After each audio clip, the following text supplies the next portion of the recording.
Hi అండి. Welcome to వంటల వరాహి. ఈరోజు నేను పాకం చల్లమిడి చేసిన వీడియో చూద్దామా?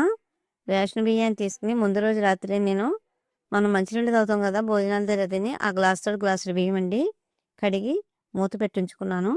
ప్రొద్దున లేచి మళ్ళీ కడిగేసుకొని 4, 5 సార్లు కన్నా దాంట్లో పోసి నీళ్లు ఓడేదాకా ఉంచుకొని బియ్యాన్నన్ని ఇలా పట్టుకున్నాను. 2 సార్లు పట్టేసానండి మిక్సీలో వేసి.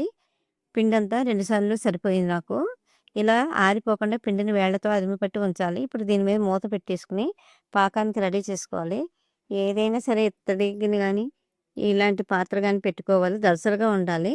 3 చెంచాలు నెయ్యి వేసి ఇందులో కొబ్బరి, నువ్వులు, జీడిపప్పు వేయించి పక్కన పెట్టుకొని ఎర్రగా, ఇప్పుడు బెల్లం వేసుకొని ముప్పావు కప్పు, ఇందులో ఒక చెంచా నీళ్లు కూడా పోసుకున్నానండి పాకానికి. పాకం వచ్చింది. మరీ గట్టి పాకం కాకుండా, లేత పాకం కాకుండా ఉండాలి. పాకం వచ్చిన తర్వాత ఇవన్నీ వేయించుకొని ఇందులో వేసి కలిపేసుకుని, ఇప్పుడు కొంచెం కొంచెం ఈ తడిపిండి అంతా వేసుకుంటూ కలుపుకోవాలి. ఇలా కలుపుకోవడం వల్ల దగ్గరికి పడిపోతుంది చలివిడంతాను. సరిపోయిందండి. పిండి, పాకం మొత్తం నాకు సరిపోయింది. పిండి ఇంత పెసరు కూడా మిగలలేదు. ఈ బెల్లాన్ని కరెక్ట్‌గా ముప్పావు కప్పు బెల్లం వేసాను. ఈ మెజర్‌మెంట్స్ భలే నచ్చిందండి నాకు. తీపి కూడా కరెక్ట్‌గా ఉంది. అంత బావుందంటే అంత బావుంది చలివిడి. ఇప్పుడు ఈ విధంగా కలిపేసుకున్న తర్వాత మనం రాత్రంతా నిద్ర చేయాలి కదా! నిద్ర చేసిన తర్వాత పొద్దుట లేస్తే ఈ విధంగా ఉందండి. మా అమ్మాయి వెళ్ళిపోతుందని నేను బాక్స్‌లో పెట్టాను. ఇది ఎంత బావుందో చూసారా చలివిడి.